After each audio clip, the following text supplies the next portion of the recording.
Good morning students. Class 6 की social science chapter number 5 जो कि हिस्ट्री का आपका चैप्टर है उसे स्टार्ट करते हैं। तो चलिए स्टार्ट करते हैं, ज़्यादा टाइम ना वेस्ट करते हुए। चैप्टर का जो वो है kingdoms, Kings and the early Republic kingdoms. ठीक है, तो आगे चलते हैं। The history of the India is the oldest in the world. जो भारत की जो हिस्ट्री इतिहास है वो सबसे विश्व में सबसे पुराना है। Therefore, the kingdoms that prevailed during the golden ages in the subcontinent serve as an excellent archaeological study of the past। जो भारत का इतिहास सबसे पुराना क्यों है? क्योंकि जो आर्कियोलॉजिकल स्टडी की गई है, ठीक है, यानी जो पुरातत्व विभाग के जो खोदते हैं, चीज़ों को खोद के अध्ययन करते हैं पुरानी चीज़ों का, उन्होंने भारत की जो पुरानी चीज़ें हैं सब कॉन्टिनेंट भाग में जो पाई गई हैं वो सबसे एक्सीलेंट पाई गई हैं। ठीक है, और वो उसको बोला गया भारत का गोल्डन एज। ठीक है,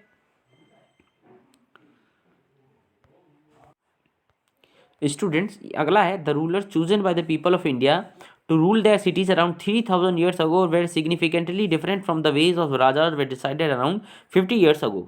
यानी 3000 साल पहले जिस तरह से जो है अपने रिप्रेजेंटेटिव को चुना जाता था। इंडस वैली सिविलाइजेशन में मैंने क्लास में पढ़ाया था कि डेमोक्रेसी थी इंडस वैली सिविलाइजेशन में, अपने में से ही एक नेता को चुन लेते थे और वो अपने उनके ऊपर शासन करता था, ठीक है, लोगों के द्वारा।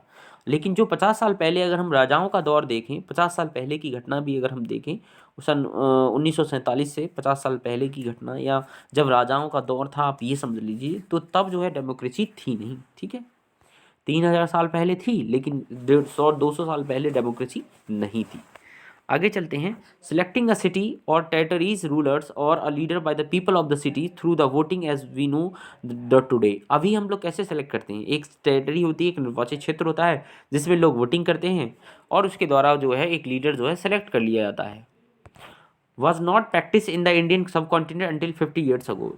लेकिन अगर हम 50 या 100 साल पहले की बात करें, अगर आप नॉर्मली देखोगे 2022 से मत देखना अभी से, ठीक है, 2022 से देखोगे तो 50 साल पहले भाई साहब इलेक्शन होते थे। मैं कह रहा हूँ 1947 से जब हमारा, या 1950 से पहले के 50 साल पहले देखो तो इस तरह से जो चीज़ें जो है नहीं होती थी। ठीक है, अराउंड 3000 years ago, 3000 साल पहले, the rulers and rajas were chosen through a series of different rituals. बहुत सारी धार्मिक प्रथाएं होती थी, उनके द्वारा इन्हें चुना जाता था।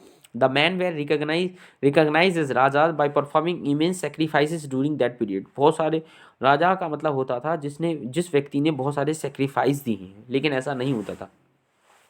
राजा का मतलब जो कुल उनका चलता था, ठीक है, यही राजा हुआ करते थे। और एक्चुअल में राजा का मतलब होता है एक ऐसा व्यक्ति जो बहुत सारे सेक्रीफिकेशन देता है, सेक्रीफाइस देता है, ठीक है, उसे राजा बोलते हैं। आगे चलते हैं। द अश्वमेधा और the horse sacrifice was one such ritual that determine the territories of Raja ruler. जो अश्वमेधा करवाते थे या जो घोड़ों को छोड़ते थे, वो एक तरह का एक रिचुअल है, एक प्रथा थी, ठीक है, जिसके थ्रू जो है राजा को डिटरमाइन किया जाता था। A horse was free to wander, जंगल में छोड़ दिया जाता था, ठीक है, वॉन्डर यानी घूमने के लिए। And was guarded by the rajas man, और राजा के लोगों द्वारा हॉर्स को गाइड करा जाता था। ठीक है, if the horse walk into the kingdom that other raja ruled and stop the horse, the two rajas would fight. देखो कितनी कैसी प्रथा थी। अगर जो एक हॉर्स जो है किसी दूसरे राजा के किंगडम में चला गया, किसी दूसरे राजा के राज्य में चला गया, अगर उसने वो रोक लिया तो फिर दोनों राजाओं के बीच क्या होगी? लड़ाई होगी, युद्ध होगा। However, if the other Raja did not stop the horse, then that the mean that they had accepted the Raja who's performing the sacrifice more powerful। अगर उस राजा ने उस घोड़े को नहीं रोका, हॉर्स को नहीं रोका, इसका मतलब उसने क्या एक्सेप्ट कर लिया उस राजा की क्या स्वतंत्रता को, ठीक है, यानी उस राजा को एक्सेप्ट कर लिया और वो ज़्यादा पावरफुल है फिर उस कंडीशन में जिसने हॉर्स छोड़ा है। The raja were then invited to the sacrifice, उसके बाद राजा इन्वाइट करते हैं सेक्रीफाइस को, विच प्रिस्ट कंडक्टेड, जो कि जो है क्या होती है, जो कि एक पुजारी द्वारा जो है रिचुअल जो है करवाई जाती है। दोज प्रीस्ट, अब जो इस तरह के जो पुजारी होते थे, फर्दर रिवार्डेड, फिर उन्हें भी इनाम दिया जाता था। सब पुरानी प्रथाएं, क्या बोलूँ अब आपको, आपस में ये लड़ते रहते थे। The organising raja was considered the most powerful and was gifted by other. इस तरह से जो है राजा को ऑर्गेनाइज करके बोला जाता था कि यही राजा जो है सबसे ज़्यादा पावरफुल है, कंसिडर उसे माना जाता था कि ये ज़्यादा पावरफुल है, ठीक है, और अन्य लोगों द्वारा उसे गिफ्ट दिए जाते थे। ठीक है, the Raja was the central figure in the rituals, तो जो प्रथाएं थीं उनमें राजा जो है मुख्य केंद्र बिंदु हुआ करता था, ठीक है। जो भी प्रथाएं रिचुअल्स हुआ करते थे, the raja had a separate seat, a throne और अ टाइगर और अ टाइगर स्किन, एक अलग उसका एक राज सिंहासन हुआ करता था, या फिर टाइगर स्किन या फिर शेर की खाल पे बैठता था, ठीक है। द ऑर्डिनरी पीपल और the Vysya brought gift to this, जो ऑर्डिनरी पीपल होते थे जिन्हें वैश्य बोला गया है, वे उन्हें गिफ्ट लाते थे रिचुअल्स में, वेयर एज द शूद्र वेर एक्सक्लूडेड, जो शूद्रों को जो है अलग रखा जाता था। देखो, जो अछूत होते हैं उनको अलग रखा जाता था, ठीक है, शूद्र। इस तरह की प्रथाएं थीं, जो ये प्रथाएं थीं ये बहुत ज़्यादा गलत प्रथाएं थीं, ठीक है, जो अब नहीं है, अब डेमोक्रेसी है देश में। सॉरी। आगे है जनपद, देखते हैं जनपद क्या होते हैं। The raja who perform enormous sacrifices such as the ashvamedha were recognise as the rajas of janapada, janapada का एक राजा जाना उसे माना जाता था, रादर देन जन और पीपल, रादर देन जन और पीपल, उसे जनपद का एक राजा माना जाता था, ठीक है।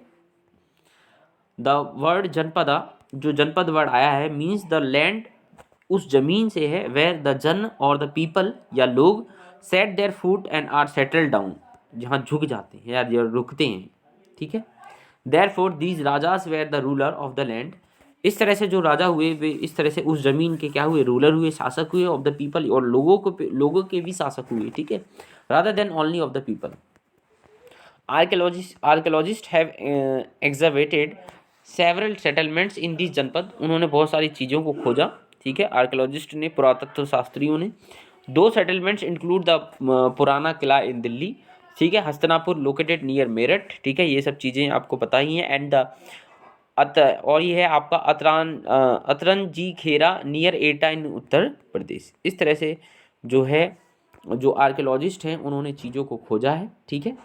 तो आज हमने एक तरह की हिस्ट्री पढ़ी जिसमें हमने जो मेन चीज़ें ये पढ़ी कि जो राजा होते थे वो नॉर्मली क्या थे, वो इलेक्ट नहीं होते थे लोगों द्वारा, okay, they are not elected, voting नहीं होती थी, वो उनका तो कुल चलता था। और एक कुछ प्रथाएं थीं जो जिसके थ्रू राजा आपस में लड़ा करते थे, और भारत में इस तरह से जो है पहले मुस्लिमों का शासन हुआ और फिर अंग्रेज़ों का शासन हुआ, क्योंकि भारत के जो राजा थे या भारत के जो किंगडम थे वो आपस में ही लड़ते रहते थे, ठीक है। और इस तरह से जो भारत को जो है अन्य देशों की गुलामी सहनी पड़ी हमारे देश को, ठीक है। तो जय हिंद, वंदे मातरम। इसी के साथ मैं अपना वीडियो लेक्चर समाप्त करता हूँ। Thank you very much.